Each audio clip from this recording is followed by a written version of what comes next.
East Main Street was alive with the songs and voices of the citizens of Arario. It was now 9 o'clock in the morning.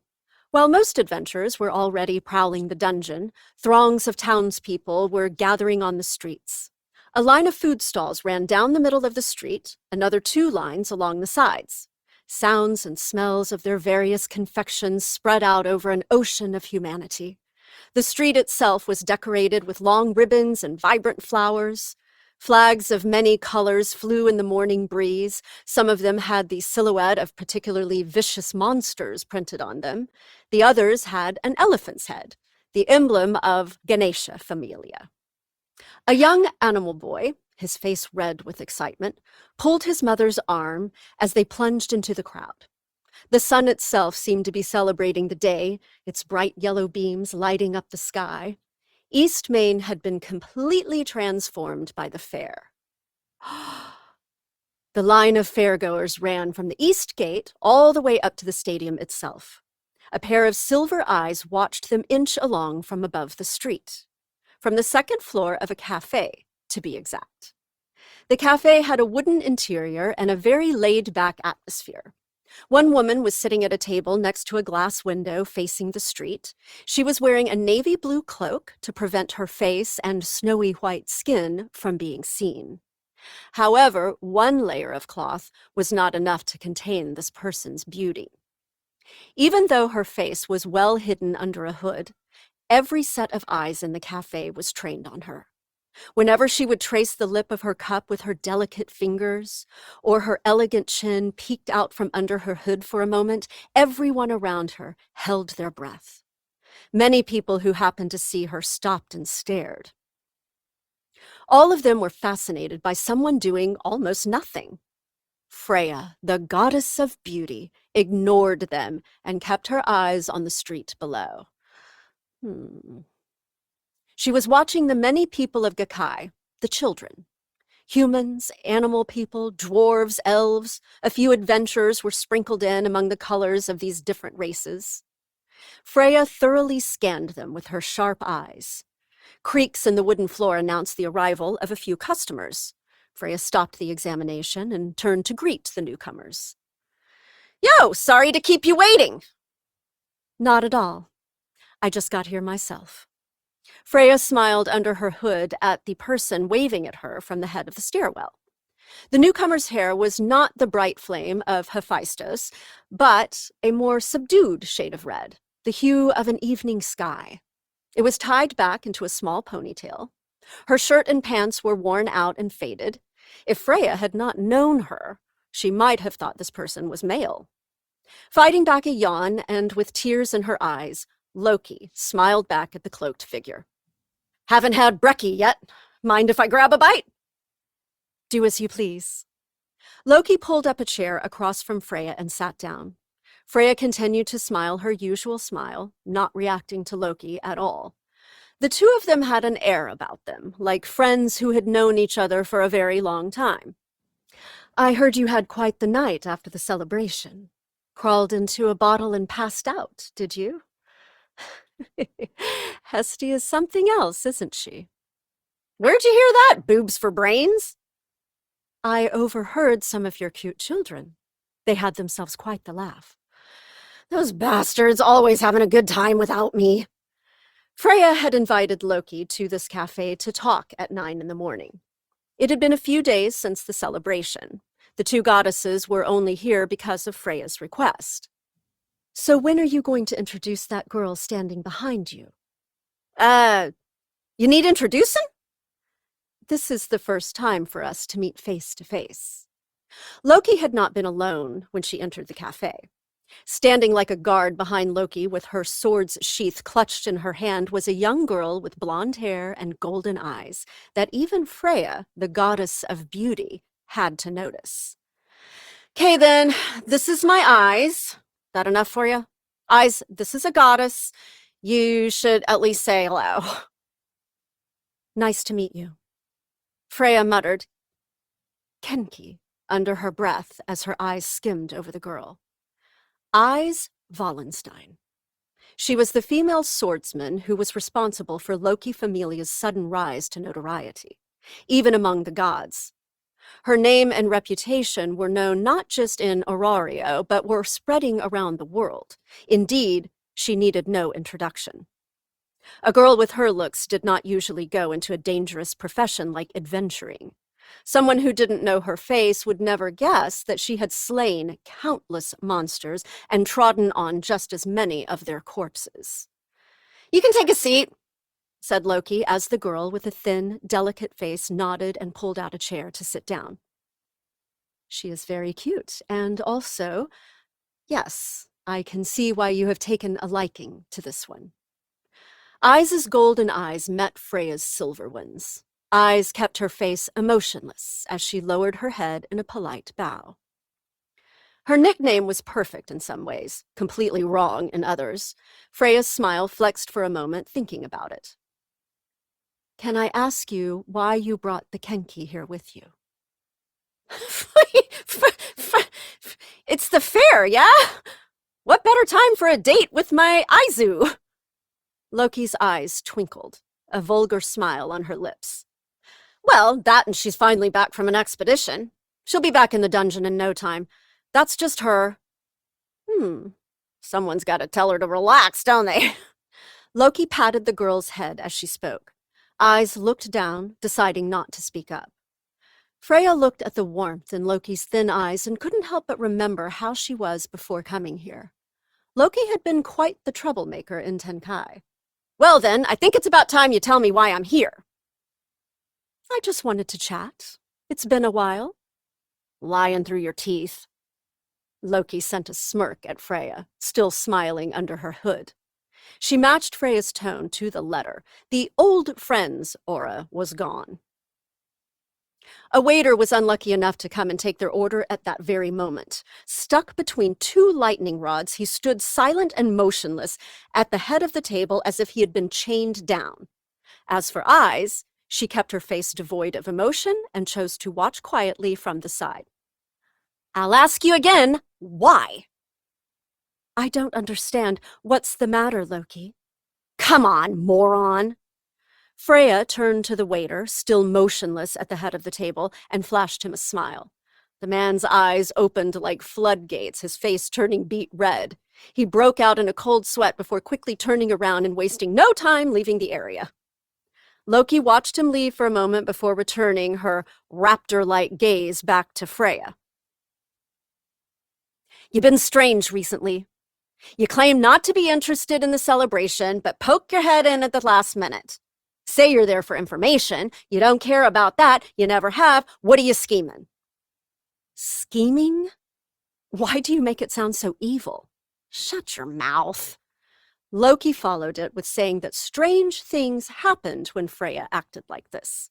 She went on to say that if it got in her way, she'd end it herself. Loki didn't blink, her red eyes adding weight to her words. Freya didn't back down, meeting Loki's eyes with her own. The look on Loki's face could have killed a serpent, but Freya took it head-on, smiling. Invisible sparks flew. The pressure of their conversation filled the room. The cafe emptied in no time flat. Eyes had a front-row seat to the clash of goddesses that seemed to go on forever. Until Loki got tired and backed down. The tension instantly evaporated, and Loki continued in a more relaxed voice. "A man, isn't it?" Freya didn't answer, just kept smiling. Loki took it as an affirmation. She let out a deep, long sigh. She had seen this too many times already. "So, you got an eye for a child already in another familia, I take it." All of the gods and goddesses knew about Freya's habits when it came to men. Once a male on Gekkai caught her eye, she made a move. Her beauty was powerful enough to make her target her own. Exactly how many men had fallen under her spell? No one knew. Loki reasoned that Freya's target was most likely not in her familia. Therefore, the reason she came to the celebration in the first place was to figure out whose familia the target was in. Obviously, going after someone already in another familia to take them away from it would not go over well. The god of the other familia would not sit by and do nothing. Freya was picking a fight. If the other side was strong, she'd get rejected and wallow in despair until she found her next target. She was being cautious, gathering information before she made her move. That was what Loki was thinking, anyway. Freya didn't try to deny Loki's words. "Geez, woman, is that all you think about? I'll go after anyone, young or old." "How rude. I do have standards." "Leaving out all the bumbling idiots on Tenkai you pull fast ones on?" "They have their uses. I'm quite skilled at getting money out of them." Loki cleared her throat. The witch was putting up all of her dirty laundry. Loki raised an eyebrow at her fellow goddess. Freya shrugged, but only just enough for the fabric on her cloak to bend ever so slightly. Thinking that there was nothing left to be said, Loki put her hands behind her head and leaned back in the chair so much that the front feet came off the floor. Freya also let her guard down and took a sip from her now cold cup. They both had an answer, and the mood finally cleared. A clear, sunny sky spread out from the window beside them. The noises of the street were pouring into the cafe. Freya's navy blue cloak swayed in a light breeze rolling in from an open window. "And? Who's the guy? What child are you after now? When'd you find him?" Loki leaned her head to the side as if to say, "Spill it." Now she was interested. Unlike Freya, Loki loved details. If she didn't get the goods now, she'd leave. "I came all this way, changed my plans. I have the right to know." Freya looked away from the goddess giving her demands and cast her gaze back out onto the street. The hood of Freya's cloak opened enough for Loki to see her silver eyes go clear, as if she was thinking about something in the past. "He's not that strong. Weak if you compare him to the children in our familias. Easily upset, he starts bawling at the simplest of problems. That kind of child." The word "but" was on the tip of her tongue. "He was beautiful, pure. I've never seen anything like him." And that was why she'd fallen for him. She heard a melody that most could not, coming from a flame within him, a soprano. "I found him by accident. He just happened to walk across my line of vision." As she talked, Freya thought about every detail of the second she'd first laid eyes on him. She kept her eyes on the busy street, searching for him. This was how she found him last time. Maybe today would be the day. It was just like this. Early morning, brisk air, fresh sunlight, West Main. He'd come from the other end of the street, just like right now. He ran into her line of sight, just like he had that morning. Freya stopped breathing. Her eyes had found a white-haired human boy in light adventurer's armor. He jumped between people, jogged for a bit, and then stopped before doing it all again. The boy was moving toward the stadium, Monsterphilia. Riding the river of people, he was well on his way to the circular building not too far down the road. Freya watched him for a moment. A new smile, a scary smile, grew on her lips. "I apologize. Something has come up." "Huh?" "Let's do this again soon." Loki collapsed to the table in stunned disappointment. Freya was already out of her chair. She adjusted her cloak as she went down the stairs and out of the building.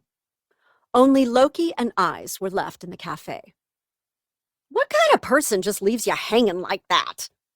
Loki stared at the staircase for a moment, her eye twitching. A small escaped her throat as she turned to face the girl one seat away from her. Eyes had her eyes glued to the window. "What's up, Eyes? Something wrong?"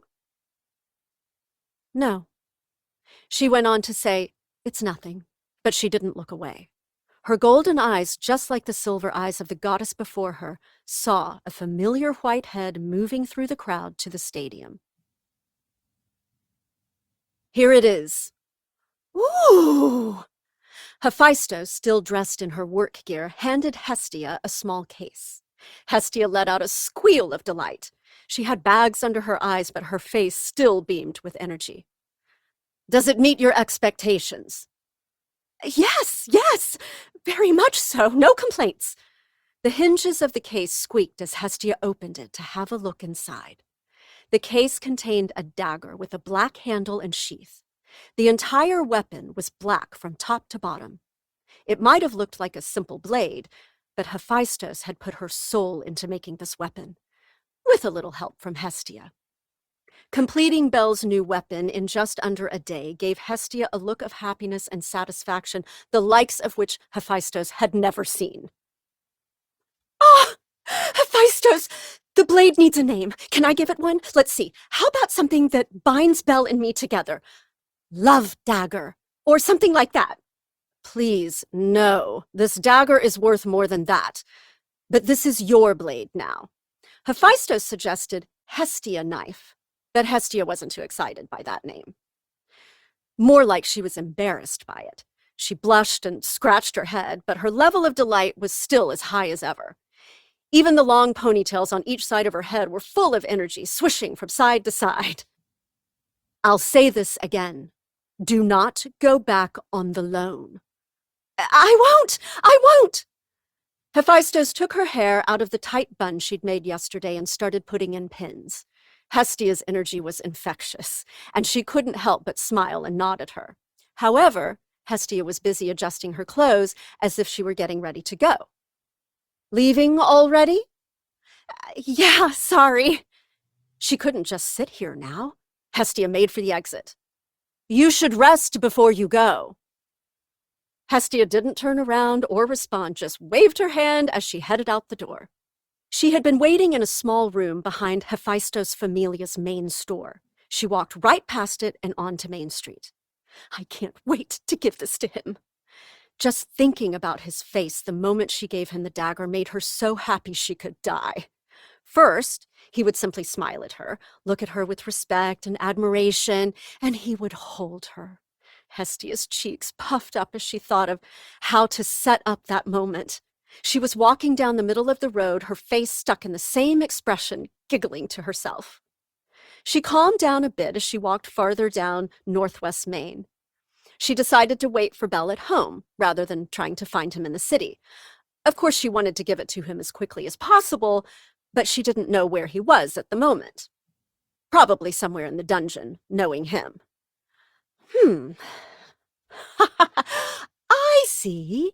She'd had a plan, until she happened to see a poster on the side of a shop. No one showed it to her. It was just there. A triumphant grin grew on her face. The poster detailed the schedule for Monsterphilia, opening today. The yearly festival is today! Belle just came to Aurario. If he knows about Monsterphilia, that's where he'll be.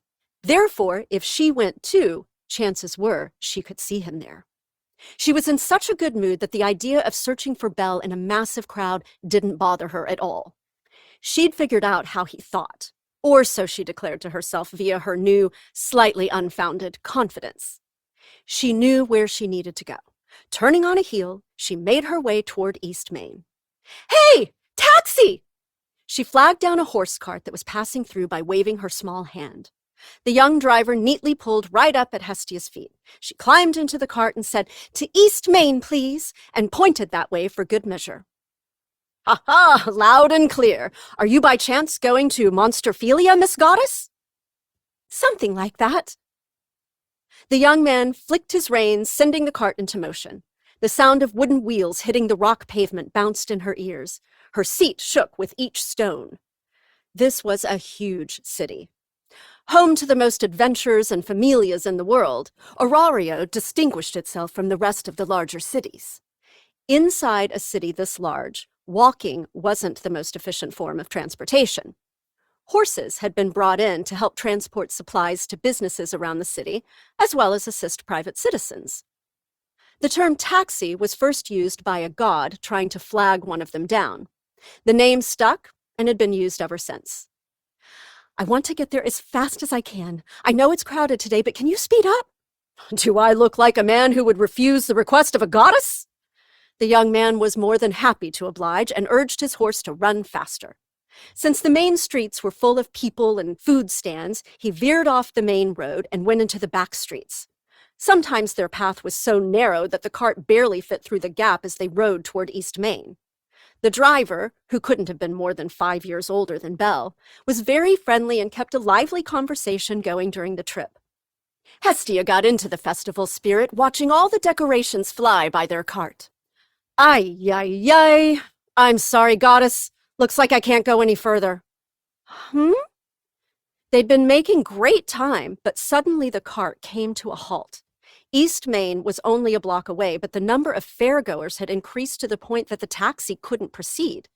The driver lowered his head in apology, but Hestia figured this was close enough and started getting ready to disembark from the cart. It's okay, Mr. Driver. I'll walk from here. I really do apologize. It may be a little dark, but if you use that side road, you should be able to get to East Main. Thanks. How much do I owe you? It comes to 90 vowels. Hestia turned her purse inside out and emptied the entire contents into the driver's hands, her face glowing with excitement. Keep the change. It's your tip. Goddess, this is exactly 90 vowels.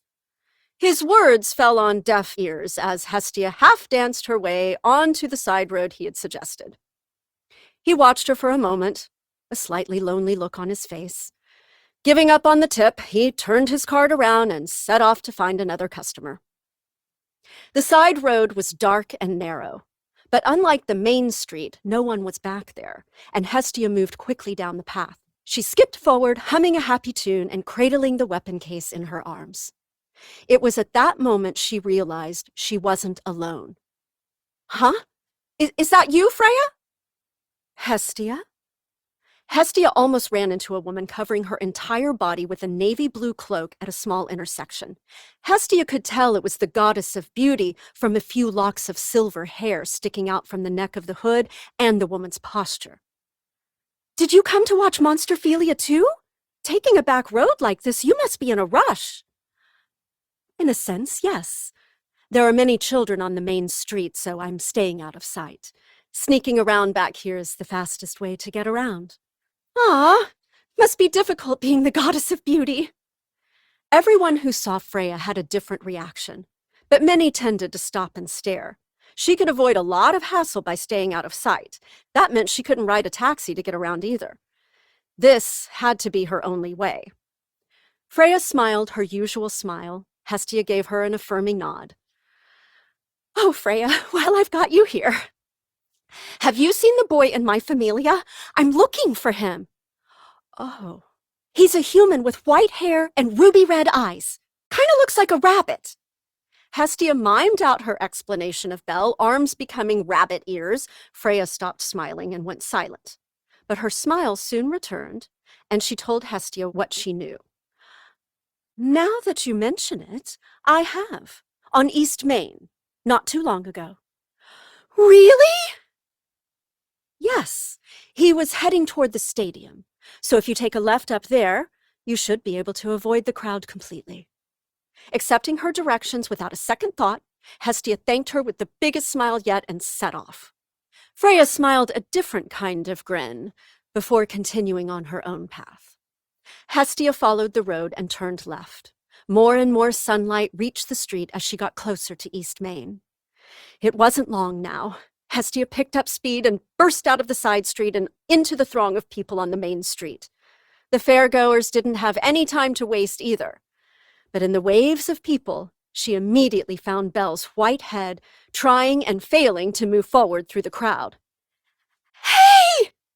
Belle! Huh? Is that who I think it is over there? Oh, wow! Haven't seen the goddess for days, and suddenly she shows up here in the middle of this mess? Goddess, what are you doing here? Hey, don't be stupid. I wanted to see you. Why else? She comes all the way up to me, her ridiculously large boobs leading the way.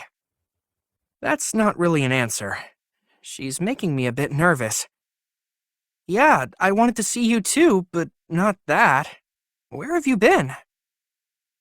What a wonderful coincidence, don't you think? I wanted to see you, and here you are. We must have some kind of special connection. She's not listening. At all. She's gone into her own little world. Where does that leave me? Goddess, you seem to be in a really good mood. What happened? You want to know? The reason why I'm happy? Yes? I swear, she's smiling hard enough to power all the magic stone lamps in Aurario. She is also hiding something behind her back. What could that be? Well, I'll just have to wait. She's really drawing this out. The truth is... I wait for her to continue, but she just stops. She looks around the fair, taking in the sights and sounds, but I don't think she's really here in the real world. Now she's staring up at the sky. What is going through her head? We're already out here, so I'll tell you later. Look forward to something really special.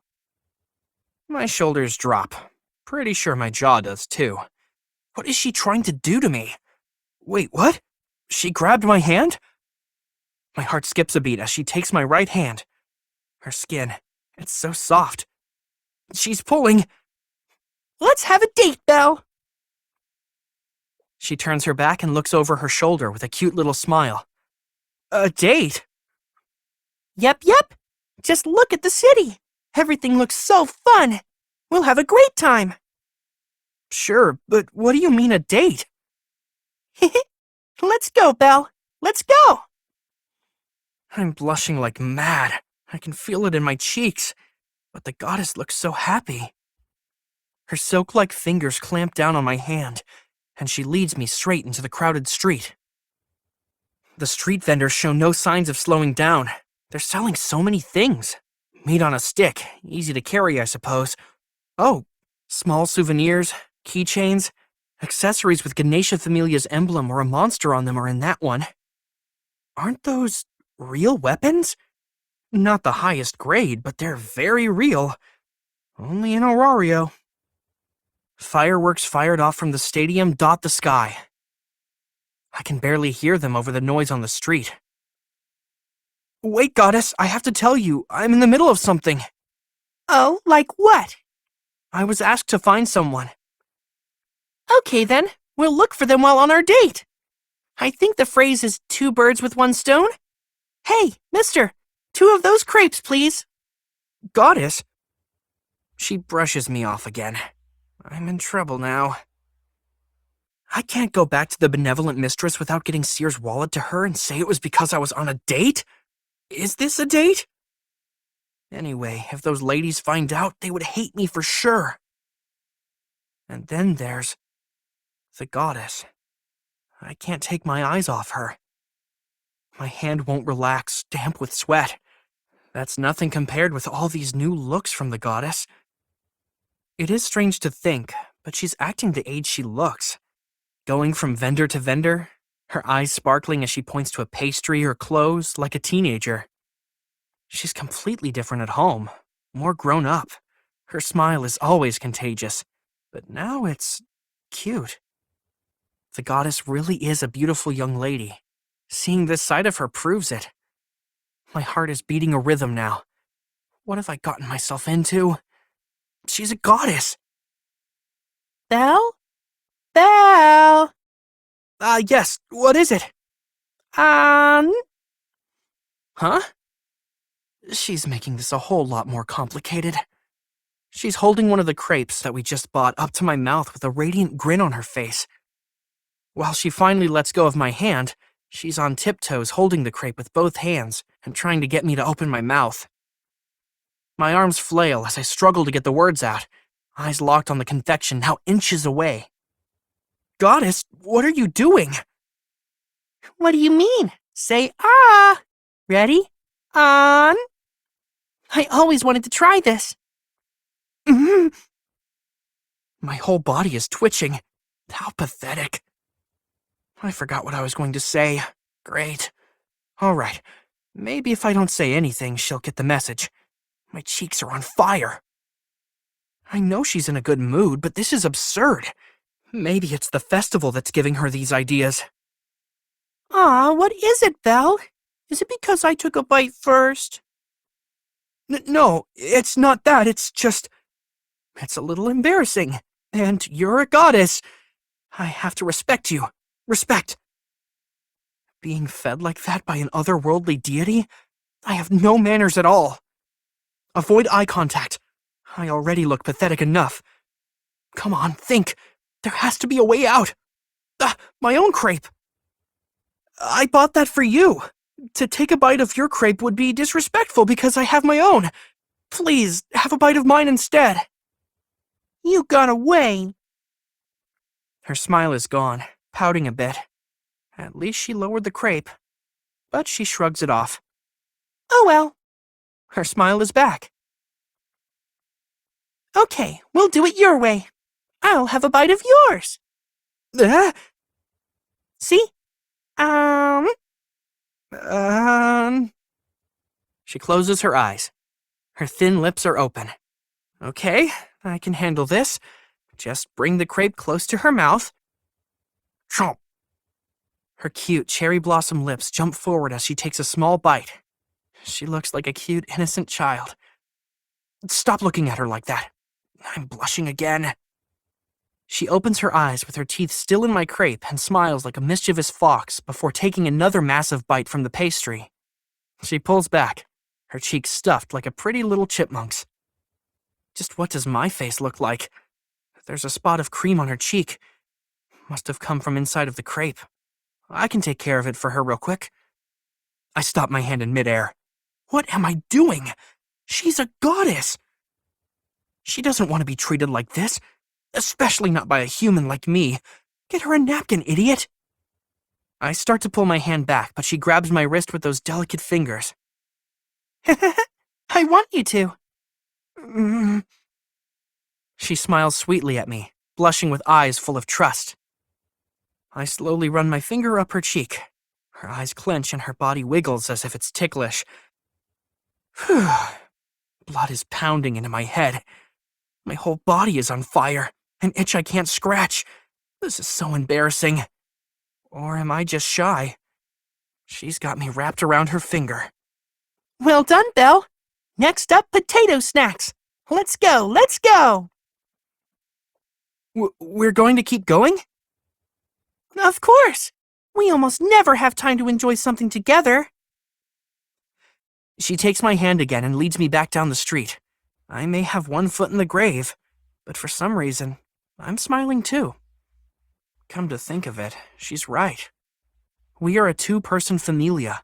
We're always busy trying to make enough money to see tomorrow. I'm in the dungeon, she's at her part-time job. I can count the number of times we've been outside the room together on one hand. We weave in and out of the many races of people flooding East Main. I may look very out of place, but the goddess is happy. That's exactly what I want. It started with a big roar from the crowd. Released from its chains, a monster howled as it charged forward into the arena, leaving a cloud of dust in its wake. The battle boar stood more than 2 meters tall. Only a short-haired female tamer stood in its path. She nimbly rolled out of the way, her hair swinging around her head. The crowd erupted at the display of sheer athleticism. 50,000 strong in the stands create a whirlpool of energy all flowing to the stadium floor. The stadium, Amphitheatum, was located in eastern Ororio. The curtain had just been lifted on Monsterphilia's main event. Thousands of citizens filed into the stadium to witness the spectacle. The battle boar had been captured for just this purpose. It kicked off the stadium floor, intent on mauling the woman in its way. The beast's overwhelming power left cracks in the surface of the floor with each step. However, Ganesha Familia's tamer was unfazed. She adeptly dodged all of the boar's charges, much to the delight of the crowd. This battle was very similar to a bullfight.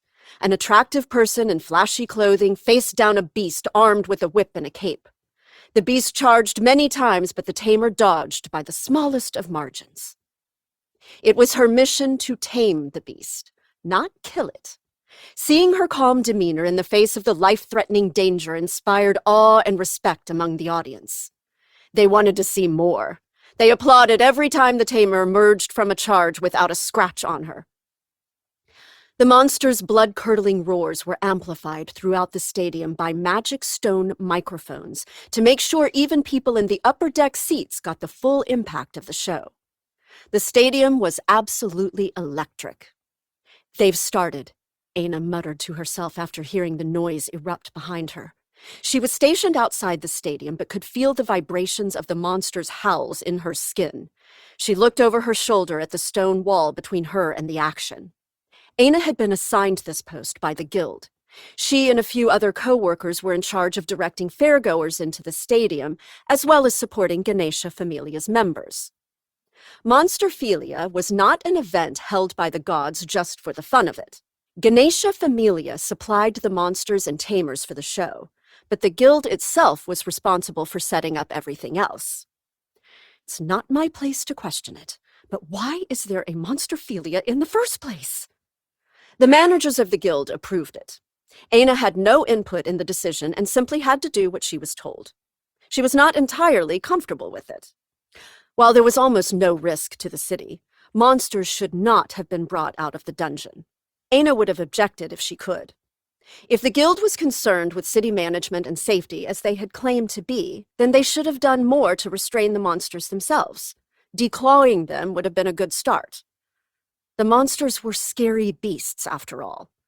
The main purpose of this event couldn't be taming the monsters. It had to be for amusement. Creating this potentially dangerous situation just for fun was something that should have been brought to an end. At the very least, the guild shouldn't have been involved. Aina's thoughts continued through to this conclusion. And now, the freak show. That hurts a bit. Huh? You say something, Aina? Aina shook her head. A co-worker had overheard her grumbling to herself. Arario was home to many familias and their adventurers. This might have sounded like a good thing, but most adventurers were not the friendliest of people. They had a tendency to play by their own rules. Their lack of manners around townsfolk caused a lot of problems for the guild. It was up to employees like Aina to smooth things over. In order to reap the benefits of the dungeon, the guild had to keep their adventurers in line as well as protect them. This festival was the only way to get the average citizen to see adventurers in a good light, so the guild turned a blind eye to the danger. It couldn't be helped. The words "yearly freak show" still lurked in the back of Aina's mind. She knew the guild's reputation was on thin ice, and the festival was the best way to relieve the pressure. Just as long as nothing goes wrong. Fair season always made her nervous. She wouldn't be able to relax until the final curtain fell. Or maybe she was just too uptight. Her friends and co-workers complained about not being able to see the show. She was busy contemplating the place of the guild and massaging her temple. No, not here either. Maybe they're already inside? Someone she knew was walking toward her. It was Bell. His head was on a swivel as he walked around outside of the stadium, as if he were looking for someone. The goddess walking next to him must have been the head of his familia. Aina took a quick look at her co-workers. Seeing that they were still griping, she figured they could hold down the fort for a few minutes. She walked forward to greet the adventurer in her charge. Belle. Ah, Miss Aina? Belle, who is this half-elf? Aina chuckled for a moment at the blank look on his face before making a polite bow to Hestia and introducing herself. My name is Aina Toole. I'm a member of the guild secretariat and also Belle's advisor for dungeon activities. It's nice to meet you in person, Goddess Hestia. Oh, that's how you know each other. Belle's counting on you. Satisfied with the explanation, Hestia shook Aina's hand. Aina gave another bow while Belle watched in silence. He snapped out of his trance and asked a question. Why are you out here, Aina? The guild is in charge of the fair, so all employees have a job to do. I'm an usher of sorts, helping guests to their seats. So did you come to see the opening event, Belle? Not yet. I'm looking for someone, actually. She's a waitress, but she wouldn't wear her uniform out here. Have you seen a human girl who doesn't have any money? Not too sure I have. Aina couldn't hide a chuckle at Belle's way of describing the girl. Belle looked away, scratching his head. Should have known. Aina went on to tell him that there was a small entrance fee to get into the stadium, so the chances a girl with no money got inside were slim. Bell nodded and lowered his head in a thank you. Well then, I'll keep looking around outside the stadium before heading back to East Main. She might not know about the fee and wind up here anyway. Sounds good. If I see a girl like that, I'll tell her to wait here. Bell bowed one last time and turned to leave. Hestia saw an opportunity to speak with Aina privately and stepped forward once Bell was out of earshot. Aina was a little confused, but turned to face the goddess. Miss Advisor. Yes, what is it? You wouldn't use your position to try to make a move on Bell, would you? Hestia didn't break eye contact. Aina knew in a moment Hestia was serious. I like to keep my personal and professional lives separate. Okay, I'll trust you. Hestia patted her lightly on the arm, a solemn look in her eyes. Bell, noticing the goddess was not behind him, came back looking very confused. Hestia walked out to greet him before the pair went on their way. Aina felt like she had been pricked by a needle. She watched the two of them walk away, a trickle of sweat running down the back of her neck. Massaging her temple again, she went back to where her co-workers were stationed at the base of the stadium. What the hell's going on over there? Complain all you want later. Get some people over there now. Huh? The mood had changed. Voices were raised everywhere. Aina's eyes narrowed as she walked up to the group. Excuse me, what's going on? Guild staff stationed at the west gate collapsed for some reason. Huh? They're awake, but they're all sitting down on the job or lying on the floor. Could just be a bad hangover from last night, but everyone's too far gone to do their job, so we're sending some more people over there. The Animal People Guild employee rolled his eyes in frustration, but Aina felt a cold chill in her chest. She wasn't just nervous now, her whole body started to tense up. Am I overreacting? Another roar from the crowd echoed over the stone wall behind her. She looked up to the top of the wall, trying to steady herself. However, a different echo, one from a monster's roar beneath the ground, reached her ears as well. It was a dark, dirty room with almost no light. A single magic stone lamp hung from the ceiling, casting long shadows over everything in the room. Boxes standing a square meter tall lined the dusty, dank storage room. Different types of weapons and items hung on the walls. Many cages were in here as well. The sound of chains echoed as the beasts inside the cages fought against their restraints. The iron cages were built in a lattice pattern. Monsters stuck their snouts out of the openings, baring their fangs and howling. The room was under the stadium's main stage. It was being used as the monsters' waiting room. Their cages would be moved to the surface by a staff member when it was their turn on stage. A tamer would be waiting for them when their chains were broken. What are you doing? We're waiting for the next one. Why won't you raise it? Clop, clop, clop. Sharp steps and high heels echoed off the stone floor outside the storage room just before the door opened to reveal a female member of Ganesha Familia. She was the team manager for Monster Transportation. Her assistants never missed a beat, so when the next cage failed to show up on time, she rushed to investigate. She was ready to scold them, but no one responded. What's wrong? Hey! Her team members were on the floor all over the room. The 4 men she had left in charge were sitting down, leaning against boxes with absent looks on their faces. She ran to the closest one, fearing the worst. He was breathing. No injuries either.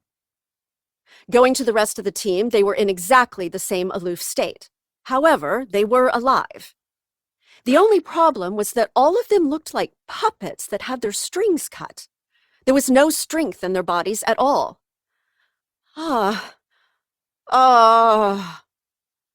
Monster poison? No, it can't be.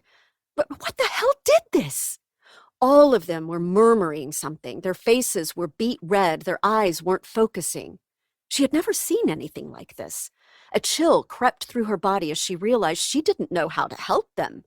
How could she cure what she was seeing for the first time? What happened here? She stood up and scanned the room, ignoring the howling and thrashing beasts still locked in their cages. The air behind her suddenly shifted. It was not an aggressive sneak attack, more like one friend creeping up on another. There was no intent to harm, which is why the woman was too slow to react. Someone was standing behind her. "Please stand still." Ah! A quick swish of cloth, and suddenly she couldn't see. Her eyes were covered by delicate fingers that were smooth to the touch. A heartbeat later, her whole body froze in place, limbs shaking ever so slightly. A sweet smell licked her nose. A soft body pressed against her back. Warmth enveloped her skin. All of her senses were paralyzed by a beauty she couldn't see. It was an overwhelming charm. A charm she couldn't comprehend. She couldn't fight back. She couldn't resist. Her mind was going blank, thoughts evaporating all at once. Her freedom was gone. Where is the key? The key to the cages. Where is it? The voice whispered lightly into her ear, but the sound consumed her consciousness. Her head leaned forward, her neck unable to support it. She could not fight the words in her head, and she obeyed. Her shaky right arm reached behind her back to grab a keychain strapped to her belt. The keys shook violently in her jittery hand. She raised the keys up to her shoulder. "Thank you." The hands covering her eyes left as the keys were taken from her hand. But her eyes didn't trigger. The girl did not see anything. The presence behind her withdrew. Without its support, her knees buckled and she fell to the floor, landing softly on her rear end. She had fallen victim to the same charm as her team and joined their fate. My apologies. Freya left the girl behind and walked farther into the storage room. Guild staff and the fierce members of Ganesha Familia had been guarding the west gate. She had rendered them all helpless in order to come this far. Freya didn't have the ability to fight anyone. She was just one of the many gods on Gakkai. She had no special powers. But she had her beauty. She literally was beauty itself. She had a power that couldn't be controlled by reason. Other gods fell under her spell. Humans and demi-humans didn't stand a chance. She had the overwhelming ability to put anyone in a trance on a whim. This time, she was using it to have a little fun. The gender of her victims didn't matter.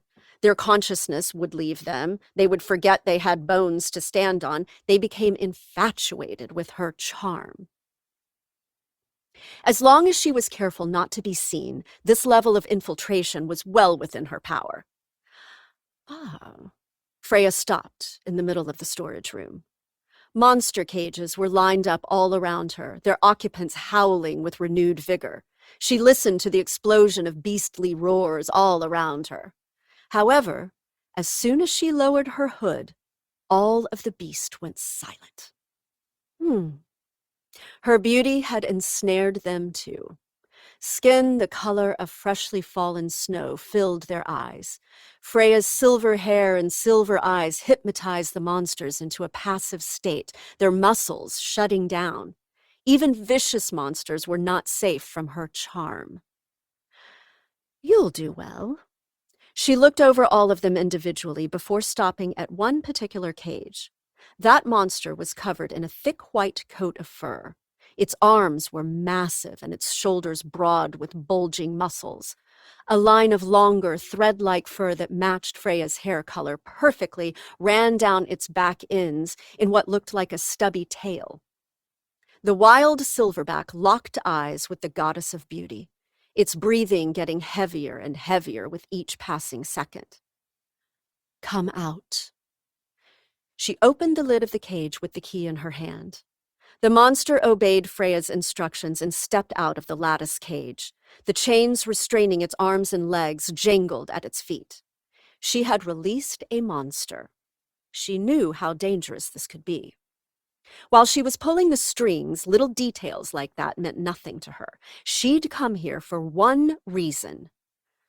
That boy is right outside. Her target was Belle Cranell. But it's a pity. I wanted to watch him grow a little while longer. She knew Belle was growing at an alarming rate. She didn't know why, but she could see he was improving by leaps and bounds. No one could keep a secret from a god. I want to play with him. Freya laughed to herself like a little kid. She wanted to play a joke on the one she loved, just as if she were an immature child. But she couldn't stop. Her love at first sight was driving her forward like a twinge of pain deep in her chest every moment she couldn't be with him. She wanted to see him scared, see him cry, but above all, she wanted to see his courage. Freya lovingly stroked the cheek of the silverback, its nose flaring with each swell of air. She paused for a moment as a new thought went through her mind. What if this monster accidentally killed Belle because she let it loose? She hadn't thought of that, but quickly shrugged it off. If Belle died today, I'll go after him. If his spirit left Gakkai, she would chase it to the ends of time and space. I will hold him.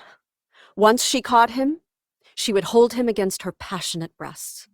Her eyes glowed with love and tenderness, but her face showed a love of cruelty. An absolutely evil smile unrolled from her lips. She held the silverback's head with both hands, evil smile and all. Every muscle in the monster's body pulsed with energy. So, she leaned forward and placed her lips on the creature's forehead. Wait for me? A roar erupted from the storage room. Goddess, what were you talking about with Aina? This and that. The goddess and I have already done one lap around the stadium in our search for Seer. Now we're back on East Main. The streets are emptier now. Everyone's probably inside watching the tamers at work. Hey, Belle. This person you are looking for is a girl, isn't she? Huh? Yes.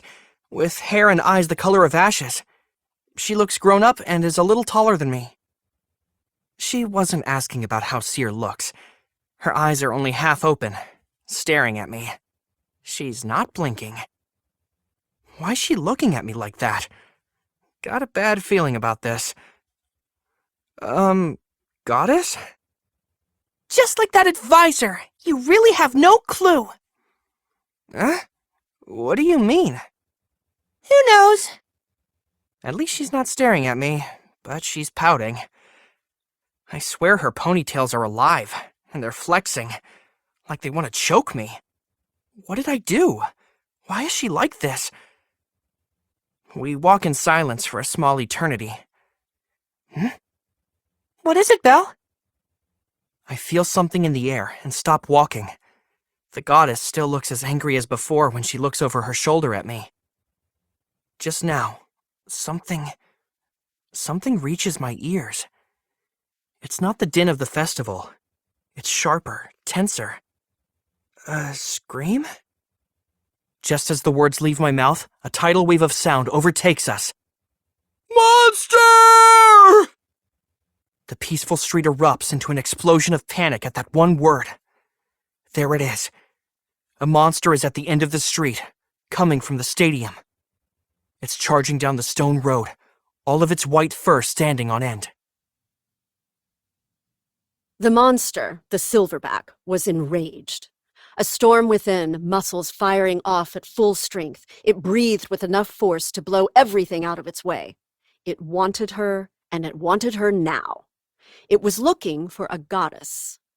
The last it saw of her silver hair was outside the stadium, disappearing into a crowd. The completely charmed monster rushed after her with more strength and power than it had ever had before, almost as though it was being pulled by an invisible chain. Her love, the goddess's affection. The monster's purest, most basic instincts had taken over its body and driven it forward. A monster's instincts didn't waver. Its quest for a goddess's love consumed it. The silverback advanced down the street, swatting carts and boxes out of its way. A crying horse managed to get out of the way. The driver of its cart wasn't so lucky. He was launched skyward and tumbled to the ground. The horse wheeled the empty cart back around to its master as the silverback charged by. It was losing the scent of the goddess. Her sweet aroma was gone. Had it made a wrong turn? The silverback stopped for a moment and tried to find her scent again. It looked in every direction, taking in big huffs of air. Many people filled the streets once again, people running, people in shock, people screaming at the top of their lungs. The silverback was enclosed in a circle of humanity. The silverback's eyes skimmed the crowd before suddenly coming to a stop. Its eyes had locked onto a point, a certain someone. It saw her, with bloodshot eyes, a small girl with black hair and blank eyes staring right back at him. A being clearly different from the others around her. Someone on a whole other plane. Someone with the same qualities as the goddess he pursued. A voice climbed into its ear. "Could you chase the small one?" Those words whispering in its ear were hers. "Found you." The silverback took one big step toward the wide-eyed little girl. It takes a step forward. Belle? I grab the goddess's hand and take 1, 2 steps back. Every hair on my body is standing up. I haven't felt like this since that day. A white body, silver hair running down its back. Its presence is overwhelming. It has the eyes of a beast, no rhythm or reason, and it's looking at me and the goddess. I can't breathe. Why is there a monster here? What is happening? I've asked those questions before. I'm facing something that shouldn't be here. It's the Minotaur all over again. I'm sweating, shaking just as hard as last time. One of us is going to get overrun. Do your best. Where did that voice come from?